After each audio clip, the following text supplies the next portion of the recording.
literatura argentina, y charlando previamente acá con Danilo antes de subir a esta mesa, me dijo que quiere leer un texto, y tiene mucha razón, porque a veces los escritores, ¿no? Me parece que hablamos mejor con lo que escribimos que quizás con lo que razonábamos como ensayos, ¿no? Es decir, no todos somos Borges, ¿no?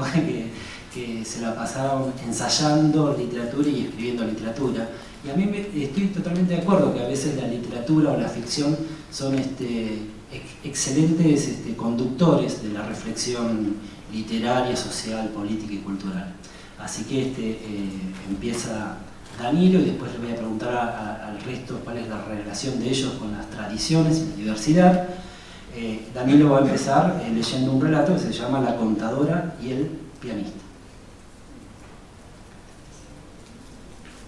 Bueno, gracias. Espero que después de escucharme, en vez de aplaudir, no me pongan el pulgar para abajo como haciendo Juan Román, porque algo tiene que ver con esto. En realidad es un texto que podría llevar unos 15 minutos leerlo, pero le voy a leer un extracto del mismo para que se queden con el suspenso de cómo termina, forma parte de la maldad del narrador. Así que propuse leer este texto porque hace aproximadamente 4 o 5 años me vino a la cabeza, yo lo había, un tema que lo he estudiado desde el punto de vista teórico, de la tradición. Mi postura personal, que la mejor tradición que puede tener un narrador, un pintor, un artista es no tener ninguna tradición. En ese caso, como dijera Borges, todas las tradiciones son de él. Este texto, entonces, cual voy a leer un pequeño fragmento porque forma parte de una serie que relacionan como, de una manera autobiográfica, no tanto a los otros, cómo me relacioné con la lectura y mis primeros recuerdos. Viene con respecto a mis primeros recuerdos, que le voy a leer 4 perillas nada más. El texto se llama La contadora y el pianista, y tiene un epígrafe que dice: una anécdota que escuché en una radio de New Orleans hablaba de un joven trompetista que un día se acercó a Louis Armstrong y en el descanso de un ensayo le dijo: maestro, puedo igualarlo y tocar como usted. Luego de escucharlo, Satchmo le contestó: sí, pero una octava más abajo. Vamos. Esta tarde, en la tienda de souvenirs del Musée de l'Armée, me acordé de aquel viejo caserón y de la niña. O mejor, el lugar y el personaje emergieron del fondo de mi memoria como una foto olvidada entre las páginas de un libro leído hace décadas o alguna anotación también ya olvidada en los márgenes del mismo. Es más, las fotos o las anotaciones serían varias, porque también me acordé del profesor Lombardo y en las 2 oportunidades en que lo tuve como maestro en la secundaria. La primera como un reemplazo de un mes en Historia Antigua y la segunda un par de años más tarde como titular de Historia Argentina. Vuelvo al caserón. No recuerdo dónde habíamos vivido antes. Allí nace mi memoria y más de una vez he dudado si yo no he fabulado ese lugar, a la niña y al pianista, y también un recuerdo de mi madre. Cuando uno recorre su vida es muy fácil cambiar de lugar tiempos y situaciones, podar y ensamblar recuerdos o inventarlos y creer que todas estas operaciones son verídicas. Solo tengo una certeza: si vuelvo a viajar en busca de mi pasado, no podré ir más allá de aquella esquina ni de ese caserón. Allí se fundó mi memoria y ese paraje, al que no pude encontrar años más tarde, es mi año cero. Todos mis recuerdos parten de ese lugar. Los antiguos romanos, mejor el profesor Lombardo, dirían que esa esquina fue mi urbe cóndita, el comienzo de mis tiempos. Sé que el caserón quedaba en el departamento de Las Heras, algunas cuadras largas al norte de la calle Coronel Díaz. Después nunca lo pude ubicar. Era un viejo solar de adobe de la época de la Polonia, tan sólido que ni había sentido el terremoto de 1861. Pero de esto me doy cuenta al momento de escribir estas líneas. Tengo presente que, al nivel del piso, las paredes tenían más de 1 metro de espesor, de anchura, espesor que hacía necesario subirse una silla y caminar por un vano semejante a una enorme tronera para abrir hacia adentro, del lado exterior estaba enrejado, las ventanas y contraventanas pintadas de color verde. El solar ocupaba algo más de 1/4 de manzana y daba hacia la esquina noreste, en la intersección de las dos calles de tierra. Y si la ciudad de mi memoria fue fundada allí, bien puedo pensar que el cruce de esas calles fue ni Cardo y ni Decúmanos. Ahora lo veo al profesor Lombardo dibujando en el pizarrón el plano de una antigua ciudad romana, las dos calles que unen los 4 puntos cardinales: Cardo, norte-sur de mi recuerdo, Decúmanus, este-oeste de mi memoria. Hacia el oeste, el Decúmanus terminaba en la avenida San Martín, y hacia el este en un zanjón que contorneaba una arboleda. Por el Cardo circulaba en su trayecto de ida y vuelta un ómnibus que en su viaje de regreso desaparecía hacia el sur, rumbo al centro de la ciudad, por un camino de tierra flanqueado por un cañaveral del lado oeste y un viejísimo viñedo con parrales venecianos de uva barbera, que los vecinos también llamaban parrales alberelo del lado oeste. Hacemos un salto y retomamos. La dueña del solar vivía con su hermano, acompañado de un viejo matrimonio de caseros, un cuidador que los ayudaba y 2 empleadas domésticas. Ella nos alquilaba el infinito cuarto de la esquina, un salón con la puerta enlochada, una ventana hacia el Cardo, la otra hacia el Decúmanus, salón que con un ropero y algunas cortinas habíamos dividido en 3 habitaciones, entre comillas, el dormitorio de mis padres y mi pieza, y un enorme comedor y una sala de estar.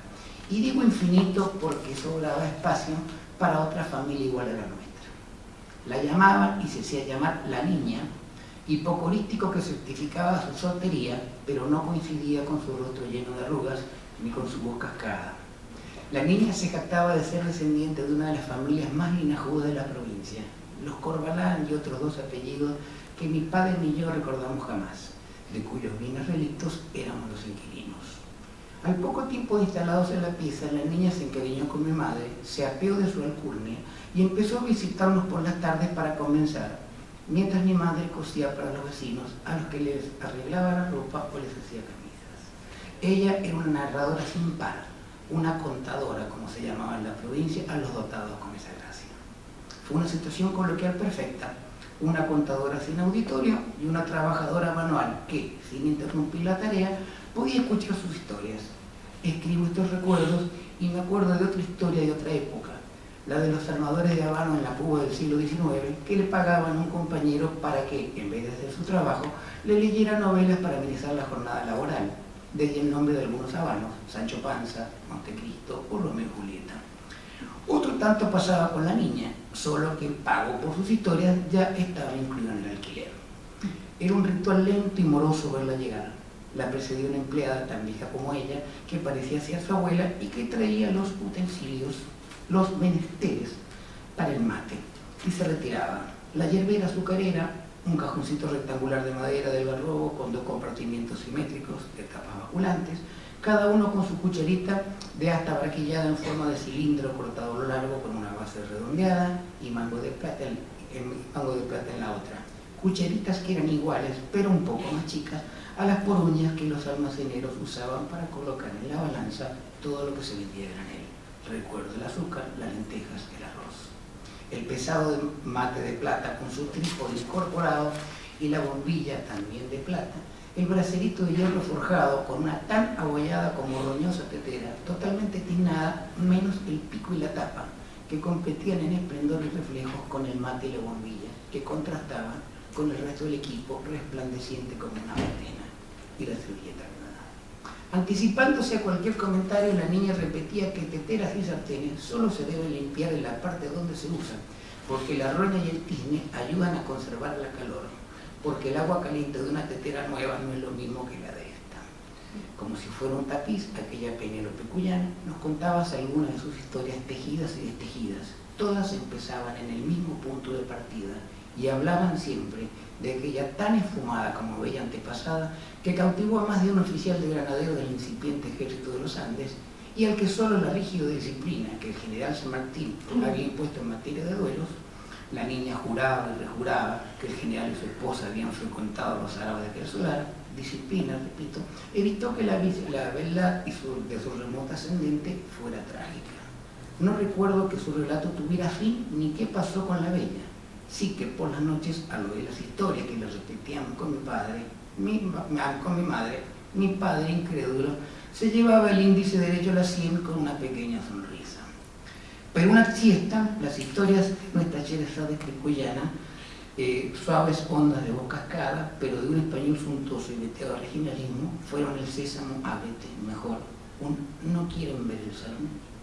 Y esta vez mejor. Esa noche mi padre, crédulo, solo atinó a escuchar, porque hubo más cosas entre el cielo, las historias de la niña y aquel evanecido caserón de adobes, de lo que habría podido generar la incredulidad más positiva. Vamos a obviar cómo se entrega el santuario. Al final del segundo patio, la cerradura aceitada y la limpieza del enorme salón fueron elocuentes. Abierta la puerta, la niña prendió un quinqué que colgaba de un clavo, lo levantó sobre su cabeza y pudimos ver las sillas y mesas, todas con sus fundas.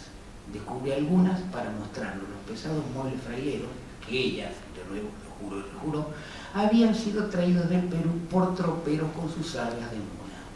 Recuerdo nítida una vitrina con un maniquí con un uniforme de ganadero completo, morrero incluido, y sobre la mesa principal, cubierta con un mantel de terciopelo verde, un paño blanco bordado tapando algo. Ella levantó el corporal blanco y pudimos ver un sable de granadero. Años más tarde, el profesor Lombardo nos contó que esos sables, entre comillas, eran casi una réplica de los que usaban los coraceros franceses de Napoleón. Claro, solo que los nuestros tenían la dragona de hilo trenzado de color azul y blanco en lugar de rojo y azul y blanco como las dragonas de los franceses. Sables cuya efectividad y contundencia había experimentado el general San Martín en las batallas de Bailén y La Albuera. De allí su diseño y orden para su fabricación en la forja de la Caroña, en la maestranza del convento jesuita que existía en ese lugar. Y eran casi una réplica de lo que usaban los coraceros franceses de Napoleón, pero mucho más temibles y devastadores, continuó el profesor Lombardo, porque estos sables de granadero medían 36 pulgadas y 2 dedos más largos que sus equivalentes franceses. Pero los nuestros eran iguales en temple y poder cortante a las mejores hojas toledanas, según las palabras del general en boca del profesor Lombardo, y eran capaces de dividir una cabeza enemiga como si fuese un melón. Sino levero e bene trovato. Pero en aquellos momentos muy pretéritos al profesor Lombardo y todas estas acotaciones, yo miraba el sable de granadero que dormía en su vaina sobre el mantel de terciopelo verde como si fuera el mismísimo Santo Grial, de haber sabido por aquellos años qué era el Santo Grial, y ni se me ocurrió tocarlo, pero antes de que la niña lo cubriese con el corporal, lo robé con mis ojos. María Teresa, sí. Sí, bueno,